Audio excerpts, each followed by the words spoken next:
Aujourd'hui dans le Bitcoin, l'euro continue de s'effondrer face au dollar. Regardez ça, c'est l'apocalypse sur le graphe. Moins 22% depuis l'année passée. Pour ceux qui comprennent pas, en termes iPhone, si vous allez aux États-Unis pour vous acheter un iPhone avec un budget de 1000 euros, parce que vous êtes des gros pigeons, eh bien en convertissant vos euros en dollars cette année, vous aurez besoin de 22% d'euros en plus pour acheter l'iPhone. Pas parce que vous êtes des pigeons, non, mais parce que l'euro s'effondre. Vous allez donc devoir payer 1220 euros pour 1000 euros l'année passée, enfin si vous l'avez acheté l'année passée. Vous allez donc acheter l'iPhone aujourd'hui à 1220 euros. Alors ça par contre, c'est parce que vous êtes des pigeons, je vous rassure, ça n'a rien à voir avec la crise. On va directement commencer en jour-lit. Par rapport à la semaine passée, il n'y a pas grand-chose qui a changé en semaine-lit, donc go jour-lit. On va commencer par un truc standard, le range jaune. On a pété le 100 du range pour l'instant. Et maintenant, vu qu'on est au-dessus, le 100 du range fait office de support, tout comme ici. On a pété 100 du range, office de support avant de tester le top du range. Donc ça, théoriquement, c'est plutôt bullish, sauf qu'il y a un truc encore un peu plus important que ce range, selon moi. Regardez sur le RSI. 4 supports diagonales ou diagonaux. Est-ce que diagonal au pluriel, c'est diagonaux? Ça, c'est une très bonne question. Dites-le moi dans les commentaires. Et à chaque fois qu'on a pété ces supports diagonaux ou diagonales, eh bien, c'était très bearish pour la suite. Tout comme par exemple, ici, pétage à la baisse, ensuite, tout de ground. Ici, pétage à la baisse, tout de ground. Pétage à la baisse, c'était ici sur cette bougie-là.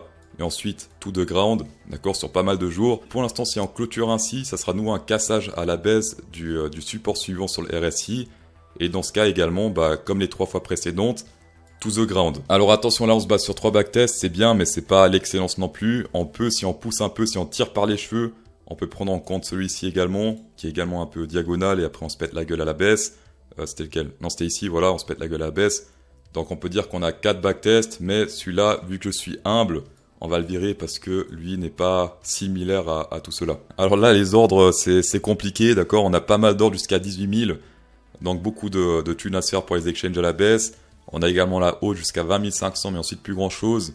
Et encore là, il y a pas mal de noirs si on compare avec le sud. On voit également que les grosses baleines et les baleines moyennes vendent pendant que les autres achètent. Ça également, est-ce que les baleines savent quelque chose que les autres ne savent pas? C'est fort probable. Niveau sélection naturelle sur Binance, on a des petits trucs ici vers les 20 000 $. Un petit pic ici, mais sinon, pour l'instant en tout cas, la masse monétaire se situe au sud. Mais pour l'instant en tout cas, cette zone, attention à cette zone-là qui pourrait mener à des surprises. En fort, Our Candle, pas besoin d'être un trader expérimenté pour comprendre ça. On était sur une divergence bear pour l'instant la semaine passée. Ici, ça monte, là, ça descend. On l'a pris, première target, ce support diagonal vert qui a été atteint. Soit, ici, c'était le 8 octobre, soit aujourd'hui, c'est à coup sûr. On a clairement testé ce support ici. On est dans un range un peu dangerous à trader selon moi, puisque quand on pète, par exemple, le centre, ici, on teste pas forcément le top du range, ou quand on pète à la baisse, on teste pas forcément le bottom du range. Également sur le RSI, on est en train de former une sorte de triangle, pas encore de breakout pour l'instant. Donc soit breakout à la baisse, soit la hausse, hausse bullish, baisse bearish. On dirait qu'il est en train de chercher la sélection naturelle vers les 20 200, c'est plus ou moins. Hop, ça serait 20 200 plus ou moins ici au top du range, donc pourquoi pas faire un truc sélection naturelle avant de prendre une décision, d'accord. Over on Binance Future, vendredi passé, j'avais parlé de cette zone d'ordre ici qui est très intéressante pour les exchanges. On était encore dans le range durant le tournage, ensuite sélection à la baisse pour chercher tous les ordres ici. Et pour l'instant, qu'est-ce qui se passe? On a pris quelques ordres au sud avec cette tige magnifique. Alors si on vire ça, jolie tige pour l'instant, pas mal d'ordres au sud qui ont été pris. Faites également attention à la bougie actuelle, tant que la bougie n'est pas clôturée, les ordres apparaissent, disparaissent, donc c'est pas dire grand chose.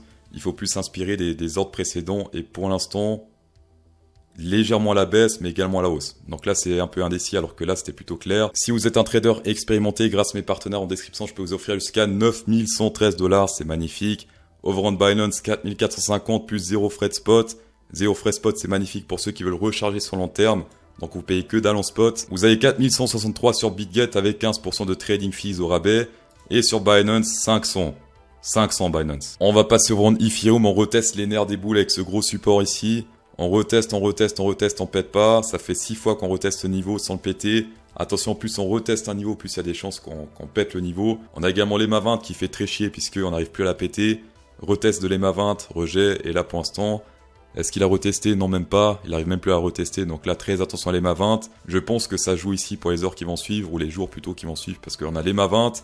On a le support, compression. Pour l'instant, pas encore de sentiment pris sur le triangle, sur le RSI, mais la tendance est baissière sur les EMA.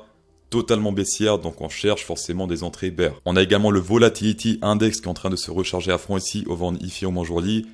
La dernière fois qu'il s'est rechargé autant, c'était ici, après énorme pump à la hausse. Alors très attention, ça annonce la volatilité, pas la direction. Donc ça peut être très pratique pour les option traders. Petit bonus sur les SP500, la semaine passée les traders ont fait la fête parce que double bottom ici to the moon avec des grosses bougies bleues. Moi je dis très attention les gens, on reteste pour l'instant simplement les MA20, les MA20 qui fait simplement office de résistance baissière et c'est normal qu'on la teste en tendance baissière. Tout comme ici on la teste, tout comme ici on la teste et ainsi de suite. Donc là vraiment il n'y a aucun truc bullish. Les premiers trucs par lesquels on pouvait se faire rejeter, on s'est fait rejeter par ces premiers éléments. On a le Fibonacci 0,3 et 2, première résistance Fibonacci avant de potentiellement se faire rejeter. Et pareil pour les MA20, première résistance EMA. Et on se fait rejeter également par les MA20 combiné avec le Fibonacci. Également bonne nouvelle pour les traders qui n'aiment pas les annonces, il n'y aura pas d'annonce jusqu'à mercredi 14h30. Et après ça va bombarder, on aura le prix de la production aux US, il y aura Lagarde qui va chialer. Il y a encore 2 autres de plus, on aura également la Fed le soir. Donc très attention quand il y a des annonces comme ça, nos analyses techniques, on les écrit sur un rouleau. Et enfin voilà, c'est tout. Voilà. Dans tous les cas, merci d'avoir checké cette vidéo, le plaisir est partagé. Insérez un pouce bleu dans cette vidéo pour partager encore plus de plaisir. Et bonne soirée.